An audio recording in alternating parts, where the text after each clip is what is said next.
Continuamos en la UNED y estamos hablando del cristianismo. Hablemos de ortodoxia, viejos creyentes y sectas rusas. En el este y sudeste de Europa se consolidó la religión greco-ortodoxa, proveniente de Bizancio. Hasta nuestros días se mantienen dentro de la ortodoxia los griegos, los búlgaros, los serbios, los montenegrinos, gran parte de los macedonios, los rumanos. En Rusia, donde el cristianismo penetró en el siglo X, la conversión de Rusia, en tiempos del príncipe Vladimir, en el 988, la ortodoxia se convirtió en religión dominante y oficial. Además de los rusos, bielorrusos y ucranianos, fueron también ortodoxos los moldavos, carelios, komi, morbas, la mayor parte de los mairis, udmurtus y los pueblos de Siberia. En el Cáucaso, los georgianos, parte de los osetinos, abjasios y otros. La Iglesia ortodoxa apoyaba sus ideas a la monarquía zarista y prácticamente se le subordinaba por completo. Los moscovitas, que encabezaban la Iglesia rusa, y desde 1589 los patriarcas intentaron algunas veces obtener por lo menos cierto grado de independencia del Estado, pero fue en vano. Pedro I privó definitivamente a la Iglesia hasta de las apariencias e independencia. Suprimió la patriarquía y puso al frente de la Iglesia al Santo Sínodo, integrado por jerarcas obedientes al zar, en el 1721. El clero ortodoxo se compuso desde entonces de simples funcionarios con hábitos. La sorda protesta de las masas populares contra la opresión feudal santificada por la Iglesia desembocaba algunas veces en movimientos contra la Iglesia oficial. De ahí el origen de algunas sectas o herejías medievales. Strigolnik, los siglos XIV y XV. El Zidrovskigoshi, o judaizante, en el siglo XV. La misma causa tuvo el importante movimiento de escisión de la Iglesia a mediados del siglo XVIII, cuando, contra la política eclesiástica del patriarca Nicón, contra su arreglo de los libros del servicio divino y de otras reformas, se levantó la masa del clero inferior y de legos. Las divergencias entre los viejos creyentes y los niconianos no se referían al dogma, sino a pequeñeces de orden ritual. Los viejos creyentes insistían en hacer la señal de la cruz con 2 dedos unidos y no 3. Cantaban el aleluya 2 veces y no 3. Escribían Isus en vez de Iisus. Pero por esas pequeñeces los fanáticos del viejo ritual iban temerariamente al exilio, al patíbulo. Se quemaban vivos.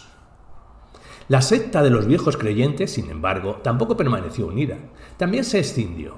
Los grupos más conciliatorios, la gente pudiente, los comerciantes, organizaron Poboski Tork. Es una interpretación del Pope del Nuevo Testamento. Pues tenían sus sacerdotes y reconocían la legalidad del poder zarista. Los elementos más radicales, en su mayoría campesinos, realizaban Vespopovosky Tork, interpretaciones sin pope del Nuevo Testamento. Rehusaban categóricamente tener cualquier contacto con los niconianos, no se sometían al poder del Estado. Consideraban que el zar era el anticristo y que la Iglesia dominante era anticristiana y herética. El gobierno y la Iglesia dominante perseguían implacablemente a los raskolnikov, los viejos creyentes, y estos se ocultaban en los bosques en la margen opuesta de la región del Volga, en el norte y en Siberia. El ritual de los viejos creyentes fue legalizado solo en 1905. Desde el siglo XVIII comenzaron a surgir en Rusia sectas de nuevo tipo, nuevo reflejo confuso de la desconformidad de los campesinos y de otras capas de la población, oprimidas por los terratenientes, la Iglesia y la policía de la autocracia. Y ya en la primera mitad del siglo XVIII había surgido la secta de los Bogi Liudi, gente de Dios, como los llamaban burlonamente sus adversarios, los látigos, que rechazaba toda la dogmática oficial, el ritual de la Iglesia. En lugar del servicio divino, estos creyentes establecieron ritos con bailes extáticos. Durante estos bailes, algunos participantes eran invadidos por el Espíritu Santo y comenzaban a profetizar frenéticamente, supervivencias de xamanismo. En la segunda mitad del siglo XVIII, de esta secta se separaron los skoptsi, los castrados, fanáticos que exigían la eliminación total de la atracción por el pecado carnal, para lo cual se sometían a la castración, y lo mismo debían hacer los que ingresaban a la secta. Además de estas sectas místicas surgieron los racionalistas. Sus fundadores trataban de explicar la doctrina cristiana dentro del espíritu de la razón. Tales fueron los Duhobori o Duhoborci, desde la década de 1750, los Molokane, cristianos espirituales, de 1765, los Iegovisti o Illisti, desde mediados del siglo XIX, y una serie de otras. En estas sectas, por un lado, se manifestó la tendencia natural de los campesinos a la costumbre de la comunidad patriarcal, no reconocían la propiedad privada de la tierra, y por otro, una vaga tendencia al libre desarrollo capitalista, pero de todas maneras, el sectarismo reflejaba la sorda protesta contra la tutela de la Iglesia estatal, contra las exacciones y los abusos policíacos. A mediados del siglo XIX comenzaron a introducirse en Rusia sectas del occidente europeo, los protestantes, estundistas, menonistas, más tarde los baptistas y otras. Algunas veces intimaban con sectas puramente rusas, pero con mayor frecuencia desplazaban a estas últimas. Hablemos de los intentos de modernizar el cristianismo. En el transcurso de muchos siglos, la Iglesia cristiana fue el baluarte del régimen feudal y de servidumbre en todos los países europeos. Al surgir el régimen capitalista, comenzaron los intentos de adaptarle también la doctrina cristiana y la organización de la Iglesia. Surgieron iglesias y sectas protestantes. Cuando el capitalismo triunfó y quebró las estructuras feudales medievales, la Iglesia católica también halló en sí la flexibilidad necesaria para adaptarse al nuevo régimen social. Actualmente, tanto el catolicismo como el protestantismo son los defensores más fieles del orden capitalista en Europa, América, África y Australia. En Europa Oriental, el mismo papel lo desempeñaba hasta hace poco la Iglesia ortodoxa, que sin embargo, ante todo apoyaba al régimen monárquico. Pero ya en el siglo XIX, al iniciarse el movimiento obrero socialista en Europa y América, en todas las iglesias cristianas se observaron nuevos progresos. Para no perder la influencia sobre las masas populares que cada vez se inclinaban hacia el socialismo, la Iglesia, especialmente la católica, intensificó la propaganda entre los obreros. Y ya en los años 40 del siglo XIX nació la corriente del socialismo cristiano. Primero en Francia, la Menaix y otros. Luego en Inglaterra, Alemania y otros países. En la década del 80, el siglo XIX, comenzaron a crearse sindicatos cristianos. En Bélgica, en 1886, en Francia, en el 87. Y a principios del siglo XX, esos sindicatos comenzaron a unirse en organizaciones internacionales. La Internacional Cristiana de Sindicatos, 1911. Son particularmente fuertes esas uniones en los países católicos. Nombremos Bélgica, Italia, Alemania Occidental, donde formaron fuertes partidos políticos.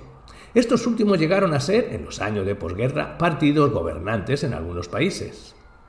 Italia, República Federal Alemana, conservando bajo su dominio a una gran parte de campesinos y obreros creyentes.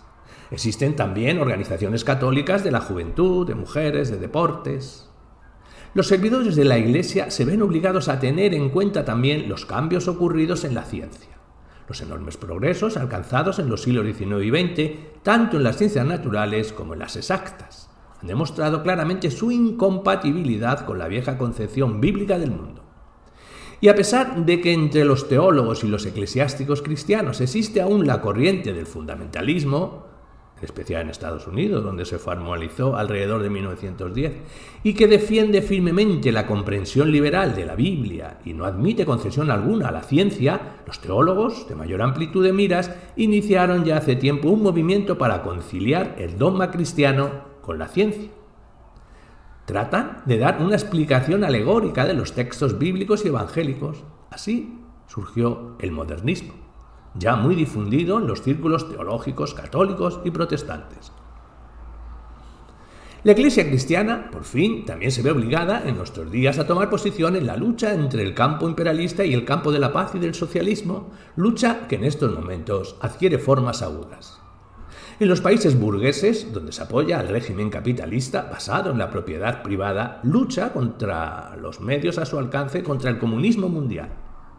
Con este fin, las iglesias buscan cohesionarse, superando las divergencias que pueden existir entre ellas. A esto obedece el surgimiento del llamado movimiento ecuménico, por la unificación de las iglesias. A la Unión Mundial de Iglesias, creada en 1948, se han adherido gran número de asociaciones eclesiásticas, protestantes y parte de las ortodoxas. Por el momento, la Iglesia Católica aún no ha aceptado acuerdo alguno con las otras religiones. Sin embargo, en los últimos años, cuando la guerra termonuclear amenaza al mundo, también se manifiesta en los círculos católicos una tendencia a la unidad, tendencia que expresa deseos de paz y de coexistencia pacífica. En antaño, el Papa Juan XXIII encabezó esta corriente en el Concilio Vaticano en 1962. Tanto en la Unión Soviética como en los demás países socialistas, la Iglesia, que en un comienzo intentó luchar contra el nuevo régimen, fue aceptando gradualmente el orden establecido y hoy apoya la lucha del gobierno soviético y de los gobiernos de los demás países de democracia popular por la paz y la amistad entre los pueblos, por la liberación de los países coloniales del imperialismo. Ello no impide, por supuesto, que la ideología del cristianismo continúe siendo reaccionaria.